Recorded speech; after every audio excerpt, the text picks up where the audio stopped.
And very big welcome to S P study point. मैं सोनू आप सभी दोस्तों का अपने YouTube channel S P study point पर बहुत बहुत स्वागत करता हूं। आज की ये क्लास है BSc first year first semester के लिए, जिसमें आज हम केमिस्ट्री के क्वेश्चन पेपर पर चर्चा करेंगे। दोस्तों, ये क्वेश्चन पेपर जो मैं चर्चा करने वाला हूँ, जो डिस्कस करने वाला हूँ, जो सॉल्व कराने वाला हूँ, ये वीर बहादुर पूर्वांचल यूनिवर्सिटी का है, जो कि 2023 सत्र में अभी हाल ही में आयोजित कराया गया है। ऐसे छात्र छात्राएँ जिनका एग्ज़ाम अभी नहीं हुआ है, वो इस प्रश्न पत्र को खासतौर पर बहुत ही इम्पॉर्टेंट क्वेश्चन हैं और ख़ासतौर पर आप सबको ध्यान देने योग्य क्वेश्चन पेपर रहेगा। ये क्वेश्चन पेपर बहुत ही डिफरेंट पूछा गया है।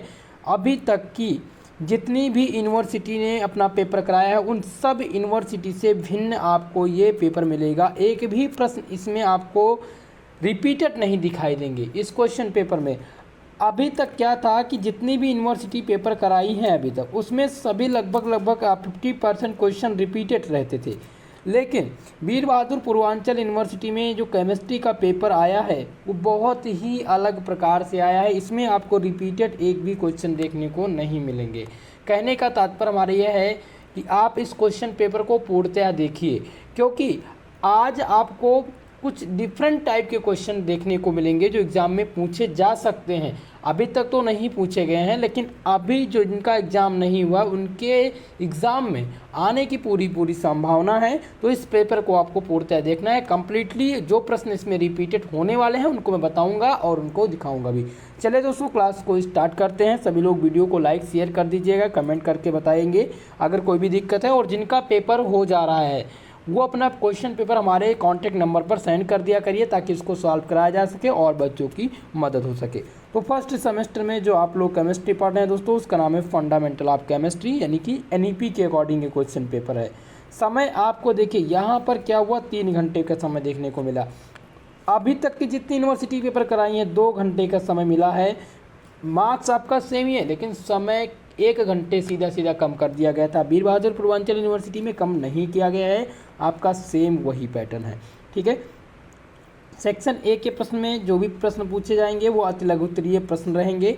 और अति लघुत्तरीय प्रश्न की जो शब्द सीमा होती है वो 50 शब्द में इसका आंसर करना रहेगा। और प्रत्येक क्वेश्चन आपके 2 नंबर के रहेंगे। अभी तक के 3 नंबर के रहते थे, जब समय आपको 2 घंटे का दिया जाता था। देखिए, पहला प्रश्न आप देखिए जो आपकी स्क्रीन पर है और पूछा गया है कि arrange the following ions in decreasing order of electronegativity. निम्न आयन को उनकी विद्युत ऋणात्मकता के घटते हुए क्रम में व्यवस्थित कीजिए। खासकर ये क्वेश्चन अभी तक जो पूछा गया था वो सिद्धार्थ यूनिवर्सिटी में पूछा गया था। ये क्वेश्चन सेम आपको बता दें, सिद्धार्थ यूनिवर्सिटी में पूछा गया था इसके पहले। और 1-2 क्वेश्चन अवध यूनिवर्सिटी में भी इससे रिलेटेड आए हुए हैं। तो अब पहला प्रश्न पूछा गया है इलेक्ट्रोनेगेटिविटी।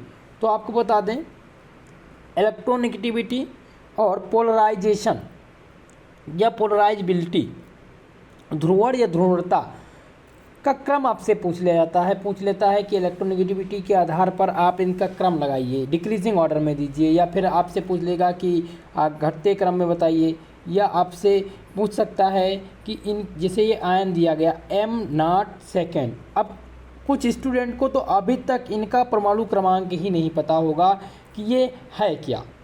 ठीक है, ये कौन सा परमाणु क्रमांक है, ये परमाणु क्रमांक क्या है, इसका परमाणु संख्या क्या है, इसका सिंबल क्या है, इसका कम्प्लीटली नाम क्या है। क्योंकि ये अब आप ये देख सकते हैं, ये बहुत ही डिफरेंट। अभी तक जितने भी फर्स्ट सेमेस्टर के स्टूडेंट हमारे जुड़ चुके हैं, आप कमेंट करके बताइएगा क्या आप इस चीज़ से अवगत थे अभी तक या नहीं। मैंने भी नहीं बताया है आप लोग को। ठीक है, अब आप देखिए यहाँ पर पूछा गया था इसका आपको विद्युत ऋणात्मकता के घटते हुए क्रम में व्यवस्थित करने के लिए। तो दोस्तों आपको बता दें m0 सेकेंड, इसका जो नाम है, इसका नाम है मॉलिबेडनियम। क्या नाम है दोस्तों? मॉलिबेडनियम इसका नाम है। ये एक रासायनिक तत्व है जिसका प्रतीक m0 होता है। क्या होता है? कैपिटल M और नॉट। यौम परमाणु क्रमांक की अगर बात करें, इसके परमाणु क्रमांक की, तो इसका परमाणु क्रमांक 42 है, 42 इसका परमाणु क्रमांक है, ध्यान रखिएगा। ठीक है, तो इसका परमाणु क्रमांक कितना है? 42 है। और अब इसको हम इलेक्ट्रोनेगेटिविटी के आधार पर क्या करेंगे? व्यवस्थित करेंगे, अरेंज करना है विद्युत ऋणात्मकता के घटते क्रम में। तो घटते क्रम में हम व्यवस्थित कैसे करेंगे? तो सबसे पहले जो आएगा वो आएगा एम नॉट सेकेंड, क्या आएगा, एम नॉट सेकेंड आएगा यहाँ पर। फिर इसके बाद में सेकंड आएगा एम नॉट थर्ड, उसके बाद में am not four, am not five, am not six. ये आपको केवल और केवल यहाँ पर डिक्रीजिंग ऑर्डर का सिंबल लगा देना है, बाकी क्रम वही रहेगा, सेम क्रम, यही क्रम रहेगा। केवल आपको क्या करना है, इसमें एम नॉट यहाँ पर आप सेकंड और यहाँ पर आप सिंबल लगा देंगे, फिर इसके बाद जस्ट आप ऐसे लिखते चले जाएंगे, यही इसका क्रम रहेगा। तो आपने देखा कि ये प्रश्न अलग है, लेकिन ये रिपीट होने की संभावना है। इलेक्ट्रोनेगेटिविटी आप निकालना सीख लीजिए, थ्योरी की क्लास है, आप वहाँ पर जाके देखिए सिग्मा बॉन्ड कैसे निकालते हैं, सिग्मा एंड पाई बॉन्ड कैसे पता चलेगा कि कितने सिग्मा है कितने पाई बॉन्ड है। फिर आपको संकरण निकालने के लिए पूछा जाता है, आपसे बॉन्ड ऑर्डर निकालने के लिए पूछ लिया जाता है। तो बॉन्ड ऑर्डर और electronegativity, atomic radius, ionic radius, ये पूछा जाएगा, ये आप तैयार कर लीजिएगा। ठीक है, मैं नोट करा दे रहा हूँ। पहला आप इलेक्ट्रोनेगेटिविटी नोट कर लीजिए, उसके बाद में आप बॉन्ड ऑर्डर नोट कर लीजिए, बॉन्ड ऑर्डर निकालना सीख जाइए और संकरण निकालना सीख जाइए, hybridization. Ionic radius, ionic radius पूछा जाता है निकालने के लिए। इसके बाद में आपसे फजान्स रूल के अनुसार व्यवस्थित करने के लिए पूछा जाएगा, पोलराइजेबिलिटी के आधार पर, इलेक्ट्रोनेगेटिविटी के आधार पर। तो इतना आपको तैयार करना है। ओके, चलिए अब देखते हैं नेक्स्ट प्रश्न क्या पूछा गया है और इम्पॉर्टेंट है या नहीं आपके लिए। तो बी नंबर प्रश्न आप देखिए, पूछा गया है कि arrange the following resonating structure of acrolein in decreasing order of stability. Acrolein की निम्नलिखित अनुनादी संरचना को अस्थायित्व के घटते क्रम में व्यवस्थित कीजिए। पूछ लिया गया है यहाँ पर रिजोनेटिंग स्ट्रक्चर, रिजोनेटिंग स्ट्रक्चर पूछ लिया गया है किसका, एक्रोलीन का, एक्रोलीन का अनुनादी संरचना। ये आपका पहला टॉपिक जो है molecular polarity and weak chemical forces, यानी कि आप पहले पढ़ते हैं, पहले ही आप पढ़ते हैं, क्या पढ़ते हैं दोस्तों, पढ़ते हैं resonance, what is resonance and resonance energy. Okay, तो रिजोनेंस स्ट्रक्चर आपने पढ़ा होगा। अब उसमें क्या होता है कि रिजोनेंस स्ट्रक्चर आखिर में बताता क्या है, कुछ एलिमेंट या कुछ मॉलिक्यूल ऐसे होते हैं दोस्तों, कुछ कंपाउंड ऐसे होते हैं जिनकी कंप्लीट संरचना के बारे में हम विस्तृत जानकारी नहीं दे पाते, तो उसके लिए रिजोनेंस स्ट्रक्चर होता है, उसके द्वारा पता चलता है। तो यहाँ पर आपको अरेंज करना है। ठीक है, एक्रोलीन की निम्नलिखित अनुनादी संरचना को अस्थायित्व के घटते क्रम में, इसके घटते क्रम में आपको लगाना है। ये संरचना आप देख सकते हैं, पहला दिया गया एक्रोलीन और ये दूसरी संरचना है, और तीसरी संरचना यहाँ पर आप थर्ड पेज पे देखेंगे, ये आपके तीसरे पेज पर दी गई है। तो यहाँ पर है CH2, यहाँ पर जो है इलेक्ट्रोफिलिक और न्यूक्लियोफिलिक दिए गए हैं, plus CH double bond CH, single bond O और सिंगल बॉन्ड H। ठीक है, अब इसमें आपको क्या करना है कि घटते क्रम में आपको बताना है। तो इसका जो घटते हुए क्रम रहेगा, इसका घटता हुआ क्रम कैसा रहेगा, इसमें सबसे पहले जो आएगा वो आएगा फर्स्ट, और ये सेकंड, इसके बाद में आएगा थर्ड वाला। ठीक है, ये सेम ऑर्डर इसमें दिया गया दोस्तों, बस केवल आपको क्या करना है, यहाँ पर सिंबल लगा देना लेस देन का। ठीक है, ये सिंबल आपको लगा देना है, बाकी सेम वही था। अब आप देख सकते हैं रिजोनेंस स्ट्रक्चर पूछा जा सकता है, तो रिजोनेंस एनर्जी का टॉपिक आप तैयार करके एग्जाम में जाइएगा। अब इस क्वेश्चन का आंसर जिन्होंने कम्प्लीटली अच्छे से अध्ययन कर रखा होगा रिजोनेंस स्ट्रक्चर बनाना, जिनको आता होगा और जिनको पता होगा कि ये सबसे पहले रिजोनेंस स्ट्रक्चर कौन सा बनेगा, इसमें वही इस प्रश्न को हल कर पाएंगे, वही इस प्रश्न का कम्प्लीटली आंसर लिख सकते हैं। तो कहने का मेरा तात्पर्य यह है कि आप रिजोनेंस स्ट्रक्चर को अच्छे से पढ़िएगा, उसको तैयार करके जाइएगा। रिजोनेंस एनर्जी, रिजोनेंस स्ट्रक्चर, ये दोनों पूछ लिए जाते हैं और हर एक यूनिवर्सिटी पूछती है, लेकिन ठीक इस प्रकार से क्वेश्चन नहीं पूछती है। नेक्स्ट क्वेश्चन भी पूछा गया है जो कि arrange the following carbocations in decreasing order of stability. निम्नलिखित कार्बोधनायन को उसके अस्तित्व के घटते क्रम में लगाइए। अभी तक जितने भी प्रश्न आपको मिले हैं सब ऑर्गेनिक केमिस्ट्री के आपके हैं दोस्तों, केवल एक दो प्रश्न छोड़ दीजिए, दो प्रश्न, तो आपको सभी, आपको आगे जो भी मिलेंगे वो भी सब ऑर्गेनिक केमिस्ट्री के मिलेंगे। यहाँ पर इनऑर्गेनिक का टॉपिक बहुत ही डी नंबर प्रश्न है दोस्तों, explain why phosphorus from both PCl5 and PCl3 while nitrogen give only trichloride.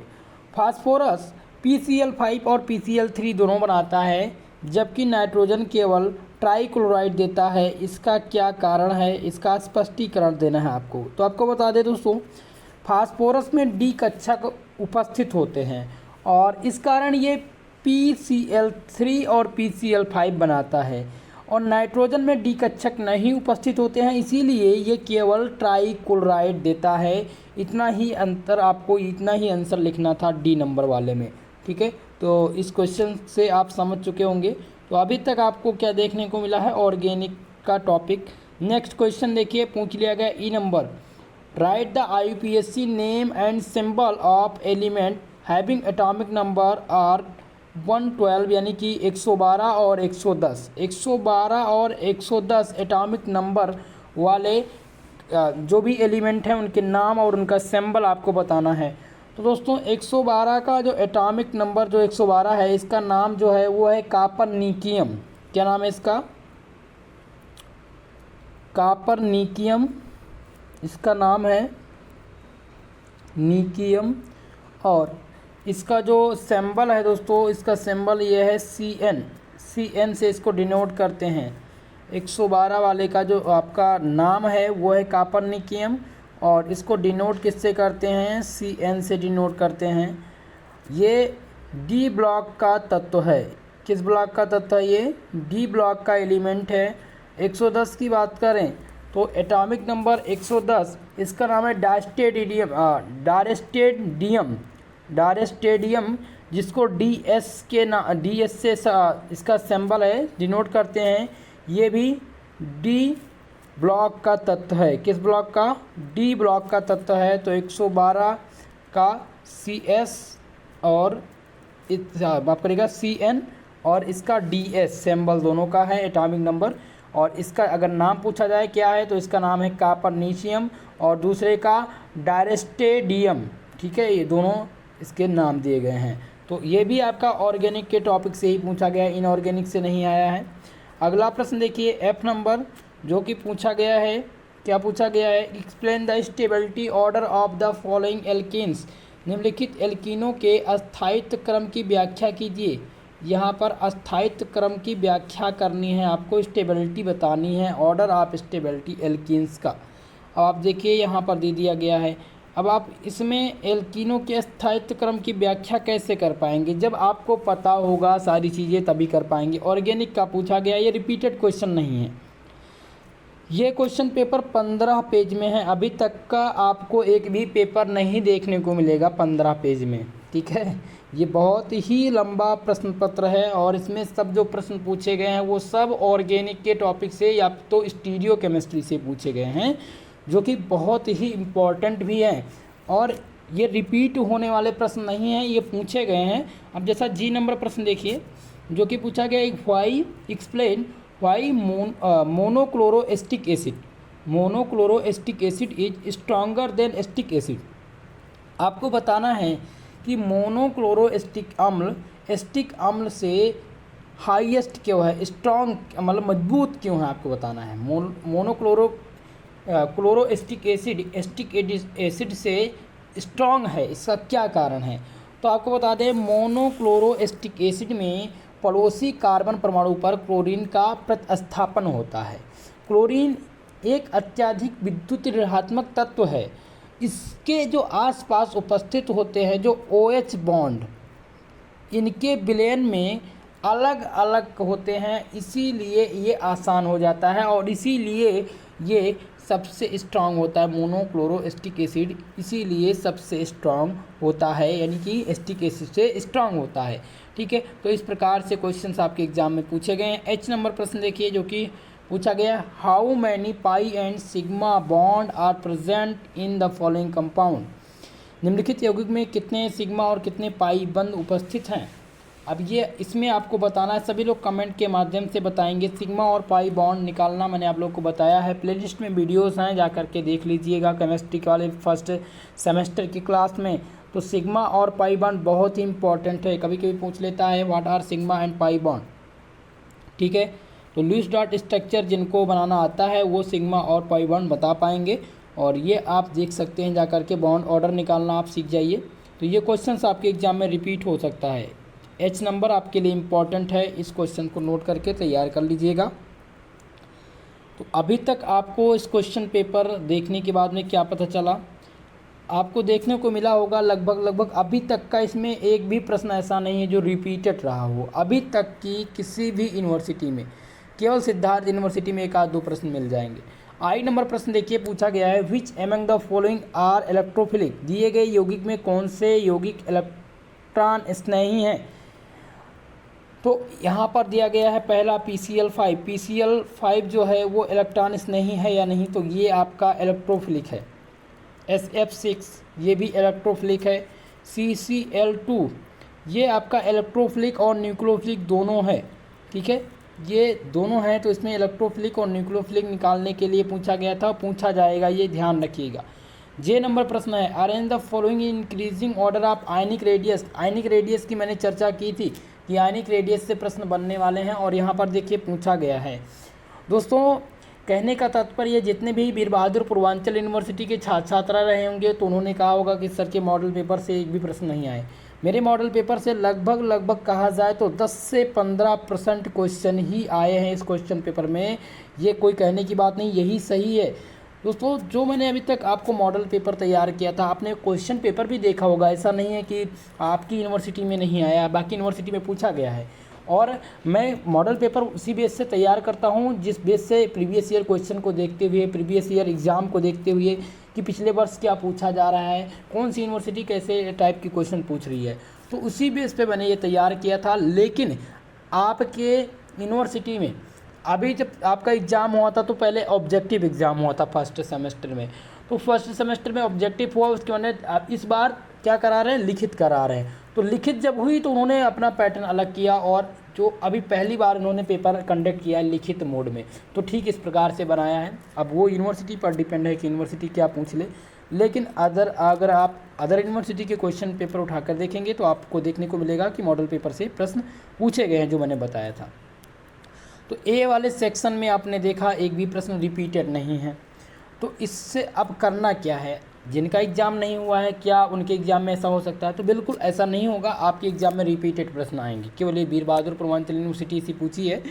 अब आपको करना क्या है, अब जो अभी तक आपने तैयार नहीं किया था टॉपिक वो आप तैयार कर लीजिएगा, क्योंकि अब तो बेसिक चीज़ें हैं जैसे कि आयनिक रेडियस निकालना, बॉन्ड ऑर्डर हो गया, संकरण निकालना हो गया, electronegativity, electrophilic, nucleophilic, sigma and pi bond या रिजोनेटिक स्ट्रक्चर, इतना आप तैयार कर लीजिएगा। यहाँ से प्रश्न बनते हैं एग्जाम में, और मैंने चर्चा भी की है, हालांकि इससे रिलेटेड प्रश्न मैंने नहीं दिया है। एक आध दो प्रश्न बॉन्ड ऑर्डर पर मैंने बताया होगा, इलेक्ट्रोनेगेटिविटी और या तो फिर इलेक्ट्रोफिलिक, न्यूक्लियोफिलिक बताया होगा, ठीक है। तो आप कहने का मतलब है तैयार करके जाइएगा जो टॉपिक मैं बता रहा हूँ। चलिए सेक्शन बी में देखते हैं, सेक्शन बी में किस प्रकार के क्वेश्चन पूछे गए। शॉर्ट आंसर टाइप क्वेश्चन, लघुत्तरीय प्रश्न पूछे जाते हैं इसमें। यहाँ पर आपको 5 प्रश्न दिए गए हैं और 5 प्रश्न हल करने हैं, 200 शब्दों में इसका आंसर लिखना है। 5 नंबर के आपके 7 नंबर के प्रत्येक क्वेश्चन हैं। पहला क्वेश्चन देखिए जो कि पूछा गया है, assign R&S nomenclature to the following compound. निम्नलिखित यौगिक के RS नामकरण का निर्धारण कीजिए। देखिए RS एंड DS ये दोनों नामकरण पद्धति बहुत ही इम्पॉर्टेंट है। यहाँ पर RS नामकरण पद्धति पूछा गया है, तो RS और DL दोनों आप तैयार करके जाइएगा, आपके एग्ज़ाम के लिए इम्पॉर्टेंट है। यहाँ पर आप देख सकते हैं क्वेश्चन दे दिया गया, ठीक इसको अब इसमें आपको निर्धारण करना है, आपको बताना रहेगा। तो आप ये क्वेश्चन ज़रूर तैयार कर लीजिएगा, बहुत ही इम्पॉर्टेंट है, BBIP प्रश्न है आपके लिए। अवध यूनिवर्सिटी भी एक ठीक क्वेश्चन पूछ चुकी है, अवध यूनिवर्सिटी इसको रिपीट कर चुकी है, ध्यान रखिएगा, ये क्वेश्चन आपके एग्जाम के लिए इंपॉर्टेंट है मित्रों। डी नंबर क्वेश्चन है इसमें, B number, draw the Z configuration of compound I and E configuration compound second. यौगिक फर्स्ट का जेड और यौगिक सेकंड का ई विन्यास, E and Z system of nomenclature पूछा गया है। E and Z system of nomenclature, ये आपके लिए E and Z system of nomenclature आपको बता दें सबसे इम्पॉर्टेंट और हर बार का पूछा जाने वाला प्रश्न है। ये कम्प्लीटली आप स्टीरियोकेमिस्ट्री का प्रश्न है, तो इसको आप तैयार कर लीजिएगा। क्वेश्चन नंबर 3 पूछा गया है, calculate the percentage of ionic character of LiF bond and LiF knowing the value of electronegativity of Li and Fr respectively 1.0 and 4.0। दोस्तों ये क्वेश्चन पूछा गया है कि जानते हुए कि Li एंड F की विद्युत ऋणात्मकता के मान क्रमशः 1.0 तथा 4.0 हैं। LiF में LiF बंध की प्रतिशत आयनिक प्रकृति की गणना कीजिए।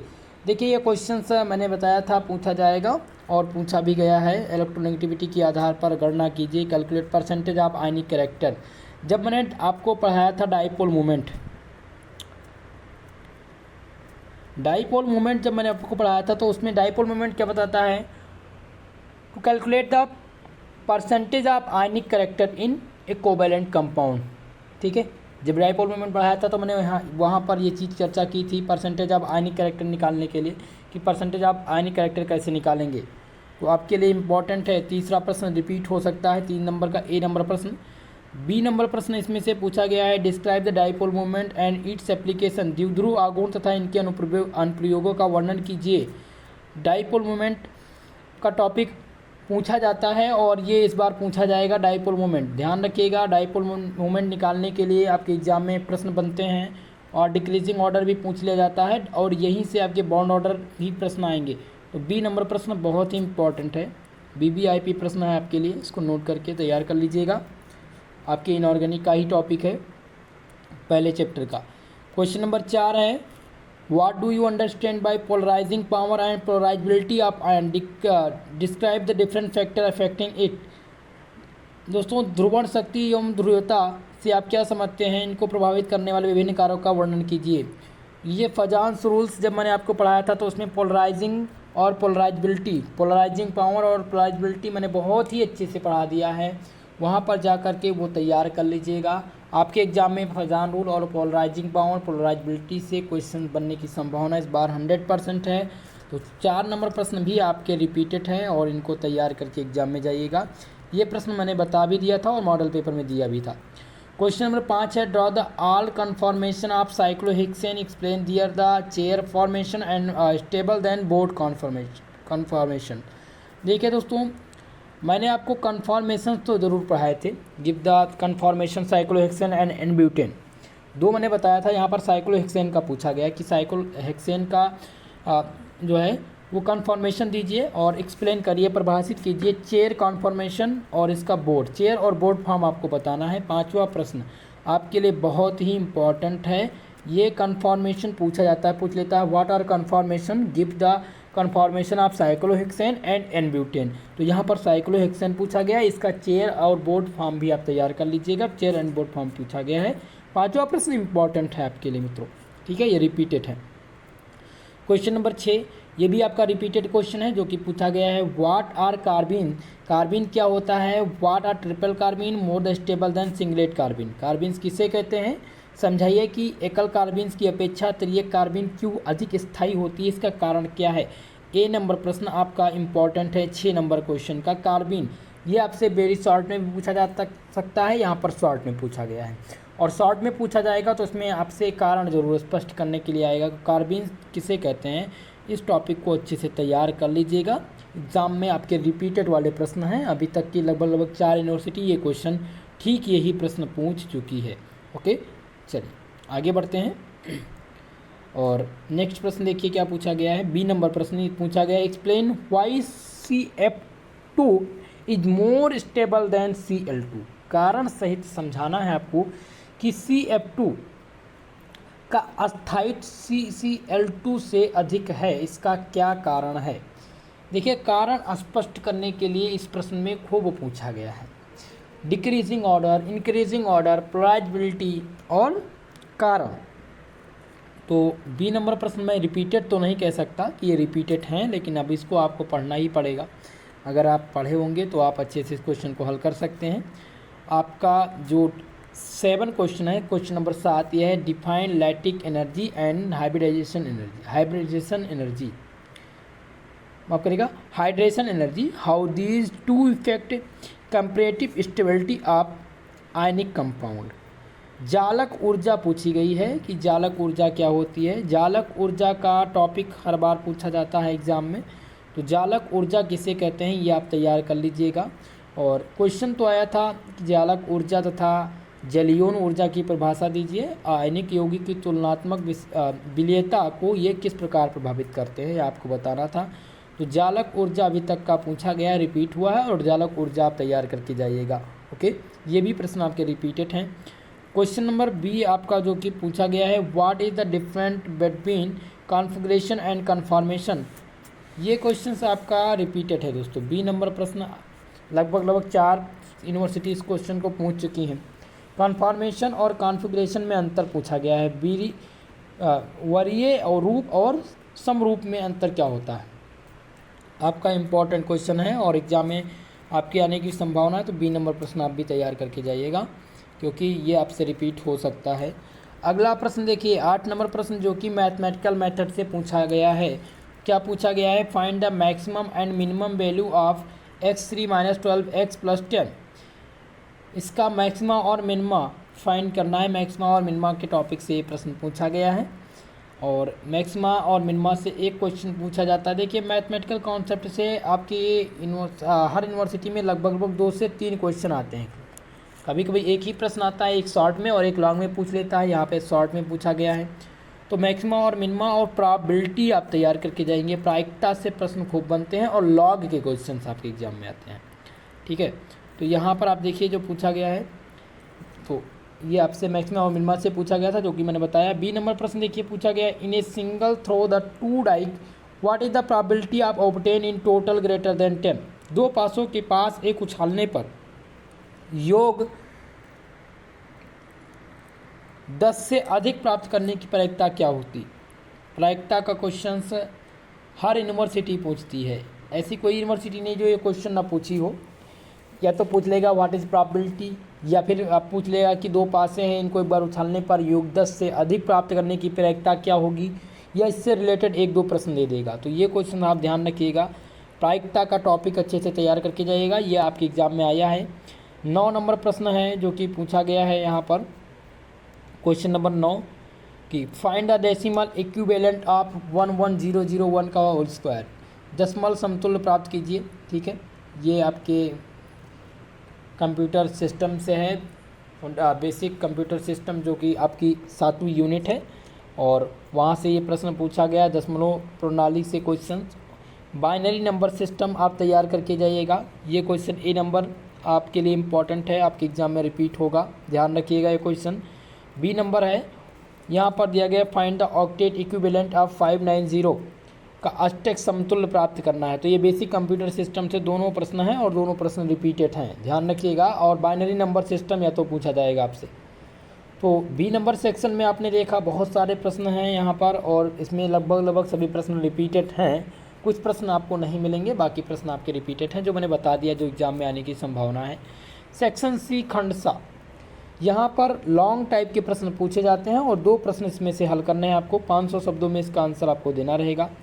क्वेश्चन नंबर 10 जो कि पूछा गया है, sketch the molecular orbital diagram of N2 and O2 molecule and calculate their bond order using the molecular orbital theory. Question number 10 MOT से बना है, मॉलिक्यूलर ऑर्बिटल थ्योरी से क्वेश्चन पूछा गया है, और ये क्वेश्चन ठीक 2 बार पूछा जा चुका है। एक बार अवध यूनिवर्सिटी में 2021 में आया था, 2021-22 के सत्र में यहाँ पर, तो और 22-23 के सत्र में ये पूछा गया महासुकम्बरी यूनिवर्सिटी में। ठीक यही प्रश्न पूछा गया है सिद्धार्थ यूनिवर्सिटी में। तो 3 यूनिवर्सिटी इसको पूछ चुकी हैं। आपके लिए 10 नंबर प्रश्न इंपॉर्टेंट है, और MOT आप तैयार करके जाइएगा। अभी तक आपने बैलेंस बॉन्ड थ्योरी नहीं तैयार किया है तो तैयार कर लीजिएगा। अगर आपने वेस्पर थ्योरी नहीं पढ़ा है तो वेस्पर थ्योरी पढ़ लीजिएगा। ठीक है, ये तीनों थ्योरीज ऐसी हैं जो पूछी जाती हैं, एक न एक थ्योरी पूछी जाएगी। यहाँ पर मॉलिक्यूलर ऑर्बिटल थ्योरी से आया है क्वेश्चन, तो ये क्वेश्चन आपके लिए इम्पॉर्टेंट है। अगला प्रश्न देखिए जो कि पूछा गया है संकरण से। 11 नंबर प्रश्न 100% कन्फर्म वाला प्रश्न है। What is meant by the hybridization, discuss the hybridization in methane, ethylene and acetylene. पूछा गया संकरण से क्या तात्पर्य है, संकरण क्या है। सबसे पहले जब लॉन्ग में पूछा जाएगा तो संकरण बताएंगे क्या है, इसके टाइप्स बताएंगे, प्रकार और उसके बाद में एथिलीन, मेथेन तथा एसिटिलीन में संकरण की विवेचना क्या ऐसी रहेगी, इनमें कौन सा संकरण पाया जाएगा, ये आपको बताना रहेगा। तो आपका 11 नंबर प्रश्न 100% कन्फर्म वाला प्रश्न है। 11 नंबर ये क्वेश्चंस ये आपके एग्जाम में आएगा। अगर आपका संकरण तैयार है तो 7 से 10 नंबर आपका कन्फर्म हो जाएगा, आपके एग्जाम में पक्का हो जाएगा एकदम से। ओके, चलिए अगला प्रश्न देखिए जो कि पूछा गया है। Describe the Huckel rules and characteristic of the following species as aromatic and aromaticity और नॉन एरोमेटिक। हकल का नियम केवल और केवल 2 यूनिवर्सिटी पूछी हैं अभी तक, एक तो सिद्धार्थ यूनिवर्सिटी, दूसरी वीर बहादुर पूर्वांचल यूनिवर्सिटी। हकल के नियम का वर्णन करें और दी गई स्पेसीज को एरोमेटिक, एंटी एरोमेटिक या नॉन एरोमेटिक में वर्गीकृत कीजिए। ठीक है, इसको वर्गीकरण इसका करना है, तो आप ध्यान से इसका वर्गीकरण करेंगे। ये क्वेश्चन से हकल वाला रूल का पूछा जा सकता है। क्वेश्चन नंबर 13 देखिए पूछा गया है। Explain the term initiation potential and the factor which depend how days is period and with A group of the periodic table which has the highest first initiation potential, explain with reason। Question पूछा गया है कि आयनन विभव से आप क्या समझते हैं और ये किन कारक पर निर्भर करता है। आवर्त सारणी के एक आवर्त और एक समूह में किस प्रकार परिवर्तित होता है। प्रथम आयनन विभव किसका अधिक होगा, कारण सहित समझाइए। यहाँ पर दिया गया है एन और ऑक्सीजन, नाइट्रोजन और ऑक्सीजन में किसका प्रथम आयनन विभव अधिक होगा। सबसे पहले मैं आपको बता दूं आयनन विभव आपका इम्पॉर्टेंट है, बहुत ही महत्वपूर्ण टॉपिक है आयनन विभव, जो कि एग्जाम में आपसे पूछा जाता है। तो आयनन विभव से प्रश्न यहाँ पर पूछा गया और लॉन्ग टाइम में ये प्रश्न पूछे जाने की संभावना है इस बार, तो आप तैयार कर लीजिएगा। जिनका एग्ज़ाम नहीं हुआ है मैं बात करूँगा Agra university, MGPRU university, Bihar university, ठीक है, या फिर अदर यूनिवर्सिटी जिनका एग्ज़ाम नहीं हुआ NEP के अकॉर्डिंग, सभी में आने की संभावना है ये। अब आपको बता दें आयनन विभव वाला टॉपिक तो आपको तैयार करना है। मॉलिकुलर ऑर्बिटल इसमें तैयार कर लेना है, संकरण आपको तैयार करके जाना है, पोलराइजेशन और पोलराइजेबिलिटी तैयार करके जाना है। इतना आप जो मैंने बताया है इसको तैयार करके एग्जाम में जाइएगा, ताकि आपको जितने भी प्रश्न मिलेंगे वो सभी हमारे से मॉडल पेपर या क्वेश्चन पेपर, इस क्वेश्चन पेपर से लगभग मैं बता दूँ 40% क्वेश्चंस आने की संभावना है, क्योंकि अब हर यूनिवर्सिटी थोड़ा सा डिफरेंट पूछ रही है, सेम प्रश्न नहीं पूछ रही है। आपने देखा ही बहुत डिफरेंट पेपर आया था और बहुत ही टफ पेपर था, आसान पेपर इसको मत जानिए, बहुत ही टफ पेपर आया हुआ था ये। जिन्होंने अच्छे से अध्ययन किया होगा उन्हीं का अच्छा पेपर गया ही होगा। ठीक है, तो आज के इस क्वेश्चन पेपर को देखने से आपको ये पता चल गया होगा कि आपको कम्प्लीटली जानकारी बहुत ज़रूरी है। और अब आशा ही रहेगा कि आपका जो सेकंड सेमेस्टर हो और हमारे जो 4th सेमेस्टर के छात्र छात्राएँ हैं उनके लिए बेटर तैयारी की जा सके, ताकि क्वेश्चन पेपर कहीं से भी एग्जामिनर कंडक्ट करे लेकिन आप हर प्रश्न से अवगत हो सके। जितने भी प्रकार के प्रश्न रहेंगे वो सब मैं इस बार आपको तैयार करने वाला हूँ, तैयार करा के रखूँगा। मॉडल पेपर लगभग 6 मॉडल पेपर दूंगा, इसके अलावा आपको कुछ पढ़ना ही नहीं, ये केवल और केवल मॉडल पेपर और इम्पॉर्टेंट क्वेश्चन यही आपके पूरे सिलेबस को कंप्लीट करेंगे इस बार।